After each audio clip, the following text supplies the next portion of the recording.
Assalamualaikum warahmatullahi wabarakatuh.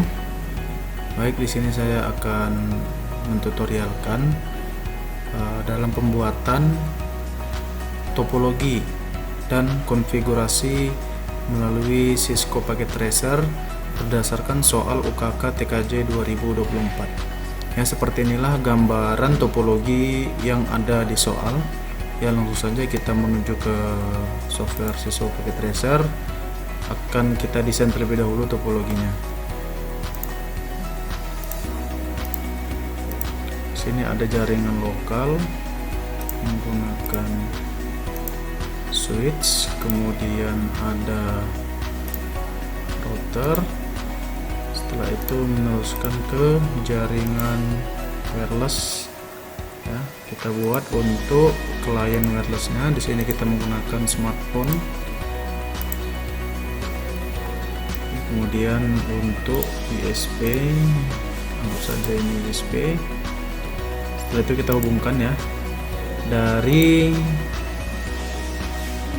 router ke jaringan lokal kita hubungkan melalui port fast Ethernet 0/0. Ya, di sini bebas kita buat. Kemudian dari switch menuju ke klien jaringan lokal. Nah, kemudian selanjutnya akan kita hubungkan ke jaringan WLAN ataupun wireless ya. Dalam hal ini kita hubungkan dari router ke access point menggunakan kabel crossover ya, melalui port fast Ethernet 0/1 menuju ke port 0. Kemudian dari ISP menuju ke router, karena portnya tadi hanya 2 ya, kita tambahkan port untuk bisa kita hubungkan ke ISP ya. Caranya kita double klik ataupun kita sekali saja kita klik di router, kemudian kita turn off terlebih dahulu routernya, kemudian kita tambahkan port HWIC4ESW. Kita seret ke bagian yang kosong, kemudian kita on-kan kembali. Nah, setelah itu barulah kita hubungkan dari ISP ke router. Kita anggap saja seperti ini ya. Walaupun nantinya pada soal ya, dari ISP itu terhubung ke Ether 1, kemudian ke jaringan lokal Ether 2, ke jaringan WLAN itu Ether 3, ataupun kalau seandainya nanti sudah menggunakan router yang ada fitur wireless, kita tinggal setting saja di routernya.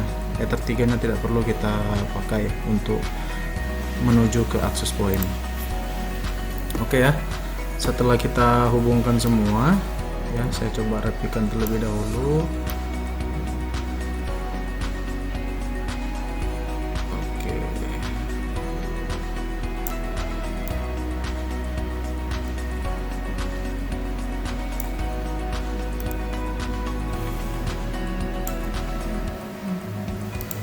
Nah, kemudian di sini kita coba kasih label ya supaya lebih gampang mengenali perangkatnya, dan langsung kita beri alamat network dari masing-masing jaringan. Kemudian ini menjadi kemudian ini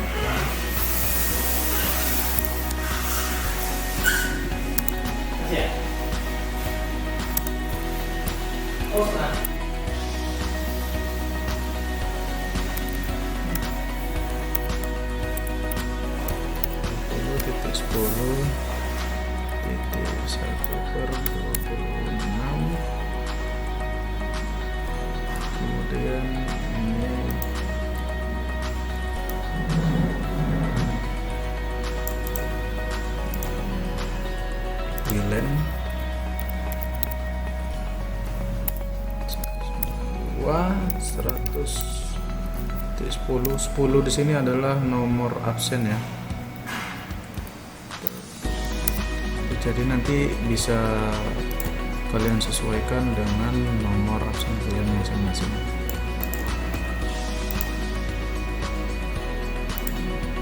Oke. Ya, sudah sesuai.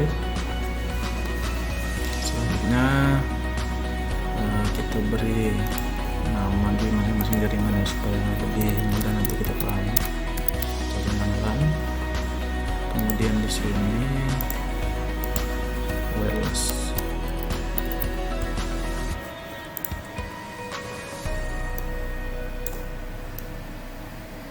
Oke, topologinya sudah sesuai dengan soal ya. Satu lagi, mikrotik router.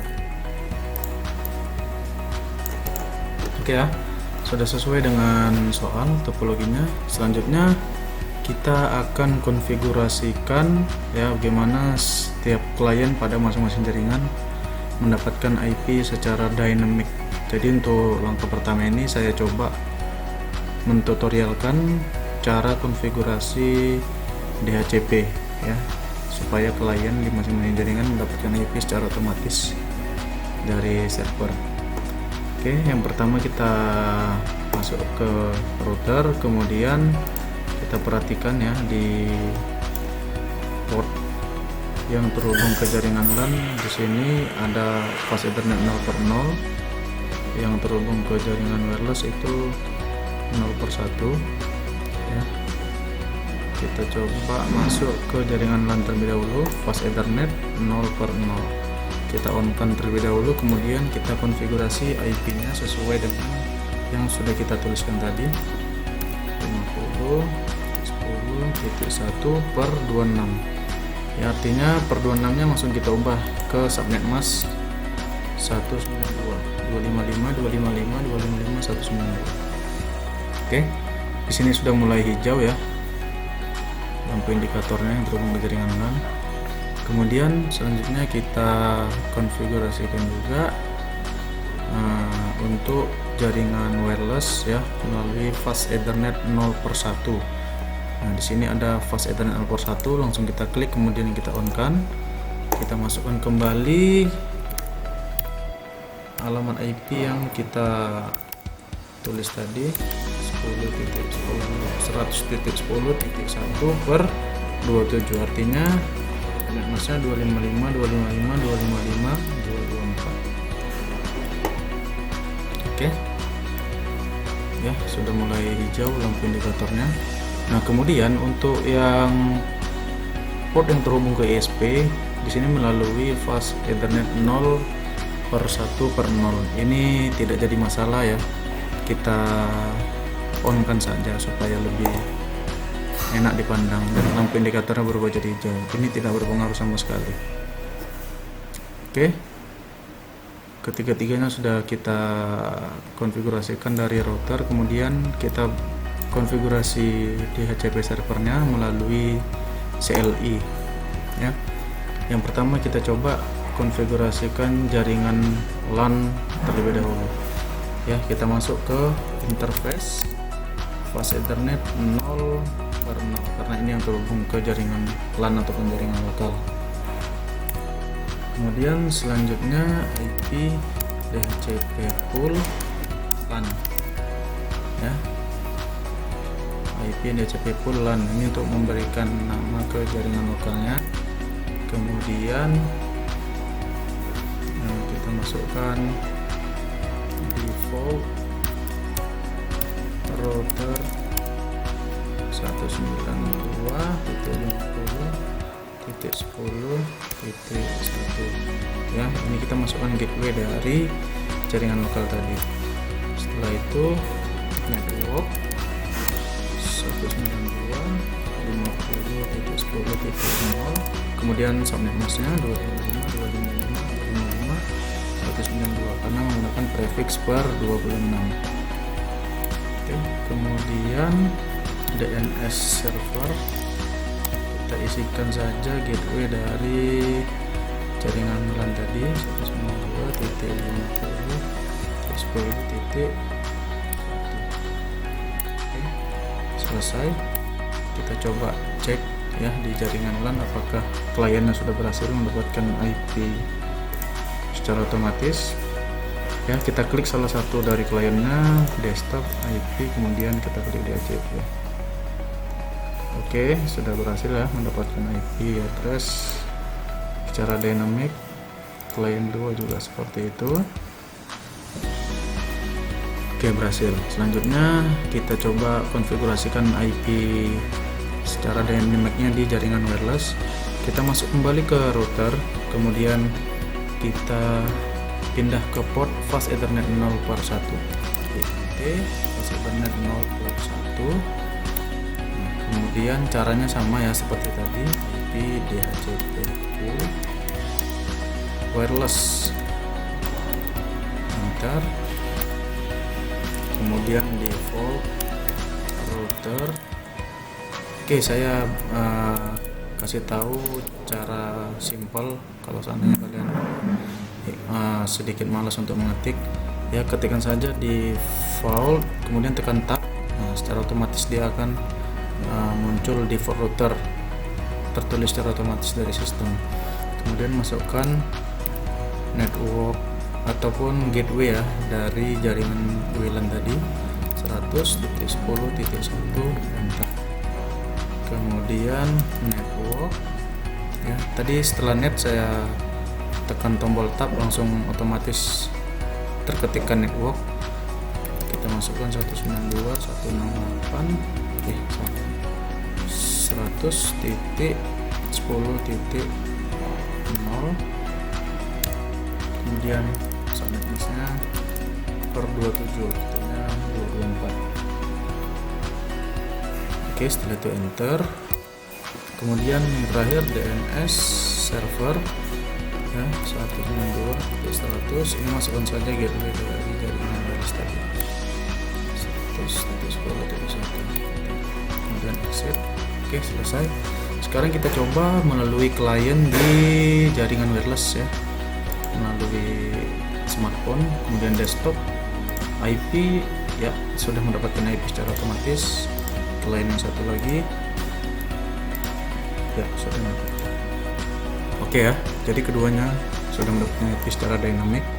Nah, kemudian kalau kita lihat soal di sini ada ketentuannya membuat jaringan WiFi-nya ataupun SSID-nya menggunakan LSP underscore nama singkat siswa, kemudian password. Oh, ini untuk user ya, berarti kita hanya fokus ke SSID saja. Kita sesuaikan dengan soal ya. Kita klik akses pointnya, kemudian menu config, kita cari di port 1. Di sini ada SSID masih default, kita ubah menjadi LSP. Sini saya coba dengan Mata Luna saja. Kemudian kita bikin passwordnya ya, 1234567. Oke. Di sini minimal 8 karakter.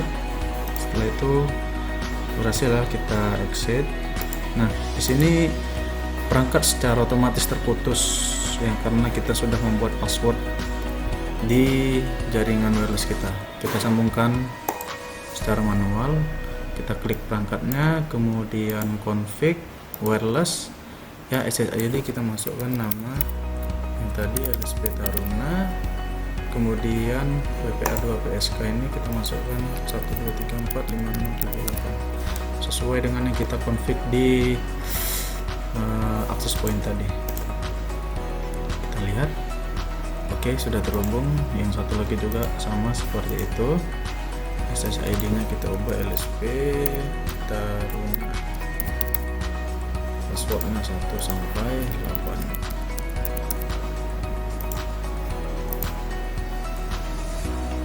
Oke ya, sudah berhasil ya. Oke, setelah berhasil kita konfigurasi ya. Sekarang kita coba tes ping ya, entah jaringan ataupun satu jaringan yang sama. Di sini ada tools untuk tes ping ya. Kemudian nanti hasilnya akan di sini. Oke, di sini sudah sukses. Kemudian di jaringan wireless kita coba. Oke, sudah sukses. Kita coba antar jaringan. Oke, violet ya.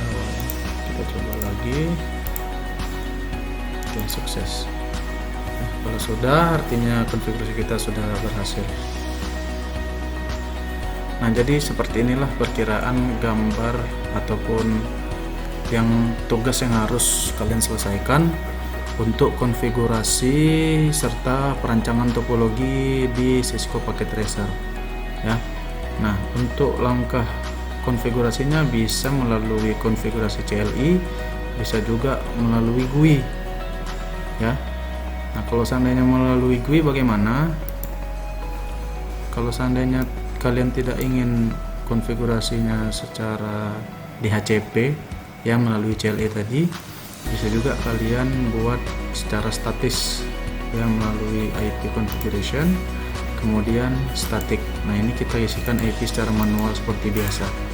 IP address-nya sama dengan yang kita buat tadi, submit masuk juga. Default gateway dan DNS-nya diisikan alamat yang kita buat di sini tadi untuk default gateway dan DNS server ya. Kemudian IP address seperti biasa ya, tidak boleh sama antar klien. Artinya kalau ada dua klien di sini, untuk klien kedua melanjutkan dari IP yang ada di klien satu. Untuk default dan DNS-nya sama ya, antara di satu jaringan yang sama, tidak boleh berbeda. Yang berbeda hanya IP address. Oke, ini kita coba DHCP saja karena untuk statik mungkin tidak perlu saya jelaskan. Mungkin para peserta sudah paham untuk mengetikkan IP secara manual. Mungkin itu saja yang dapat disampaikan pada video ini ya. Semoga bermanfaat, semoga sukses dalam pelaksanaan uji kompetensi keahlian tahun 2024. Sekian dan terima kasih. Assalamualaikum warahmatullahi wabarakatuh.